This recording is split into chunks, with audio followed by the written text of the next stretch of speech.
예수님은 나의 왕, 나의 주인, 나의 생명이십니다.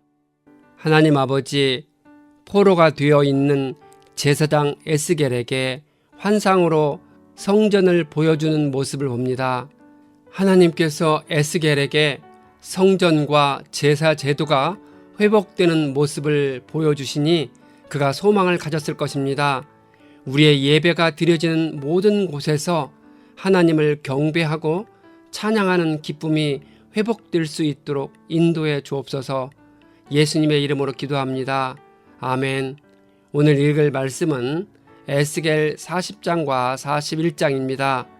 이 말씀의 핵심은 첫째, 하나님은 에스겔에게 환상 속의 성전을 보여주었습니다.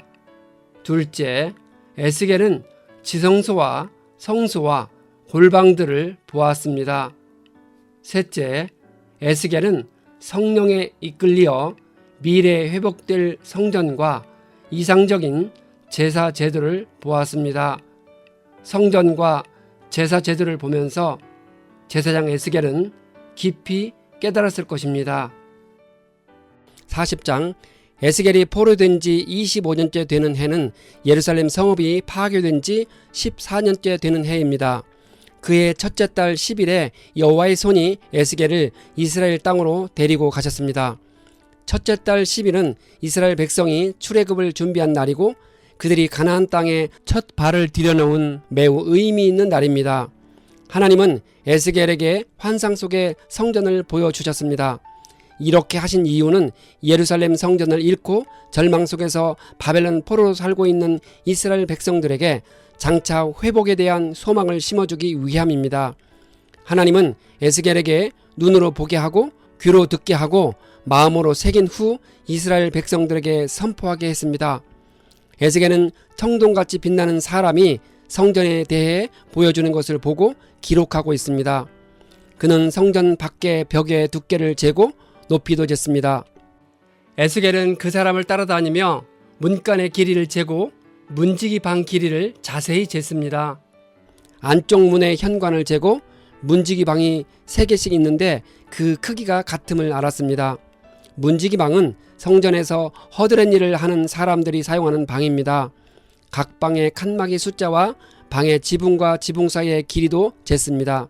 그는 기구들의 구체적인 숫자를 규빗으로 표시했습니다. 에스겔은 성전의 구석구석을 보고 쟀습니다. 문 기둥에 종려나무가 새겨진 것을 보았습니다. 종려나무는 성경에서 영광과 승리 혹은 생명력과 풍요를 상징하는 귀하고 가치 있는 나무로 여겨졌습니다. 종려나무와 감람나무는 성전이나 궁궐 등의 조각에서 사용되는 소재입니다. 그 사람은 에스겔을 바깥 뜰로 데리고 들어가 거기에 있는 방들과 포장된 길을 보여주었습니다. 그 사람은 아래쪽 문 앞에서 안뜰 바깥 앞까지 너비를 쟀습니다. 바깥뜰의 북쪽을 향해 있는 문의 길이와 너비도 쟀습니다. 양쪽에 3개씩 있는 문지기 방과 문 기둥과 현관의 크기는 이전 것과 같았습니다. 그 사람은 에스겔을 남쪽으로 인도해서 거기서도 문의 기둥과 현관을 쟀습니다. 안뜰의 각 문간에서 맞은쪽 바깥뜰의 각 문간까지는 100척이 떨어져 있었습니다. 여기서 척에 해당하는 히브리어 암마는 그 당시 측량 단위인 규빗을 말합니다. 일반적으로 쓰이는 1규빗은 어른의 팔꿈치 부분에서부터 손가락 끝까지 길이로 약 45.6cm입니다. 여기서 쓰인 에스겔이 말하는 규빗은 큰 것으로 보통 길이에 손바닥 넓이를 더한 것으로 대략 52cm가량입니다. 성전 안뜰에 있는 문은 성전 바깥뜰에 있는 세 문들과 같이 남문, 동문, 북문이었습니다.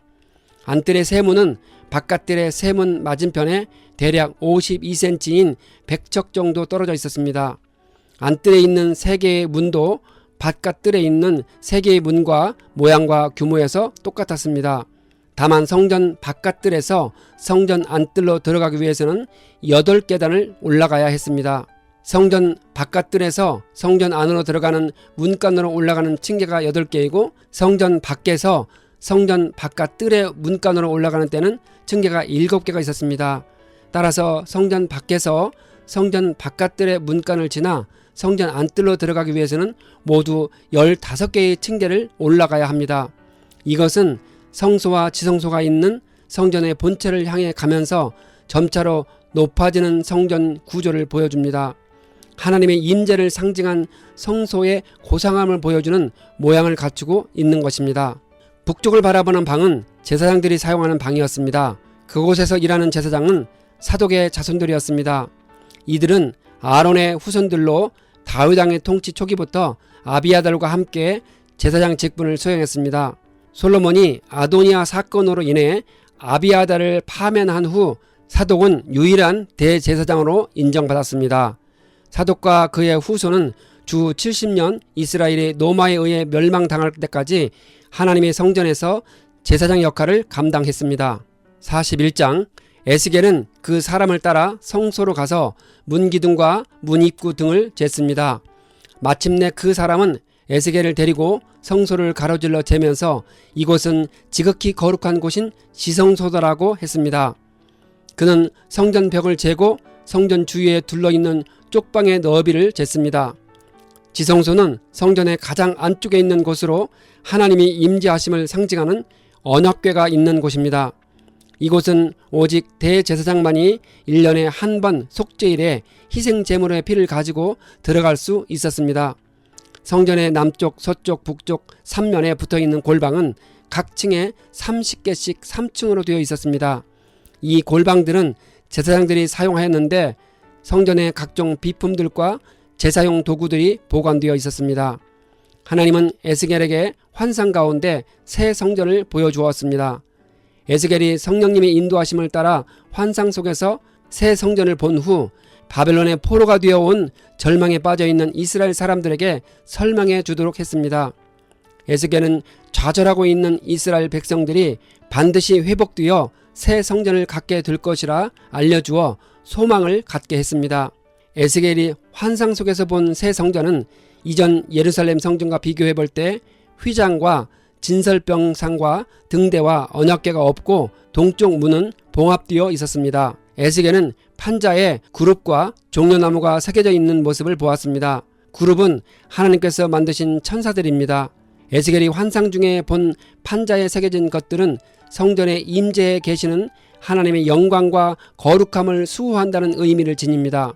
그가 본 나무 제단은 지성소 앞 성소에 위치해 있으며 여호와 앞의 상으로 불렸습니다. 이곳에 떡을 올려놓는 진설병상일 것으로 봅니다. 하나님은 에스겔에게 성전의 모든 것을 이렇게 구체적으로 자세히 보여주시어 이스라엘 백성들에게 성전의 회복이 반드시 이루어질 것임을 알려주셨습니다. 이 일은 포로 귀환 후 에스라와 느헤미야 시대에 완성되었습니다. 에스라는 대제사장 아론의 16대 후손으로 성경을 연구하고 순종하고 가르치는 일을 했습니다.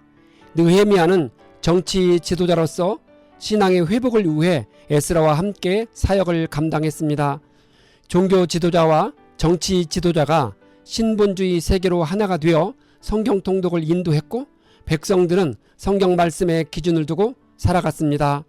에스겔이 제사장으로서 성전의 모든 기구들에 대해 기록하고 정리한 것처럼 포로 기간이 끝나고 제사장인 에스라가 성경 말씀을 성전에서 낭독하며 가르치니 백성들이 하나님 경외하는 믿음을 갖게 된 것입니다.